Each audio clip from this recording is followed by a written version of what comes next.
In today's video, I'm going to teach you how to delete a Microsoft Loop page. First, open your web browser and head to the Microsoft Loop website.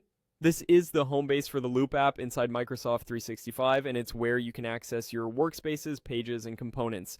If you're prompted to sign in, use your Microsoft 365 account to continue so you see the right content tied to your organization or personal account. On the Microsoft Loop landing page, look for the button that says Get Started with Loop and select it. This takes you directly into the Loop experience in your browser. It's the quickest way to jump into your content without installing anything, and it works the same across major browsers. Once you're in, navigate to the area called Recent Work. This section lists the pages and projects you've opened or edited most recently, making it easy to find the page you want to remove. If you collaborate frequently, this view helps you locate the exact page quickly without digging through multiple workspaces. Find the specific page you want to delete, then hover over its name. You'll see a 3 dots menu appear next to the title. That menu is the More Options control, and it contains the management actions you need. Make sure you've selected the correct page. Deleting a page will remove it for everyone who has access, so it's worth double checking the title before moving on.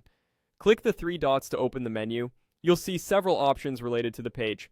From here, choose Delete. This is the action that prepares the page for removal from your workspace and shared lists. If you don't see the option immediately, it may be further down the menu. Scroll if necessary. After you choose Delete, a confirmation prompt will appear. This step is designed to prevent accidental removals. Review the page name one more time, then confirm by selecting Delete again.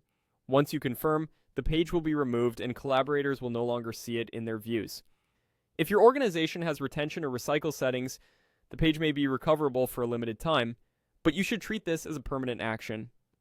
That's it. You've successfully deleted a Microsoft Loop page.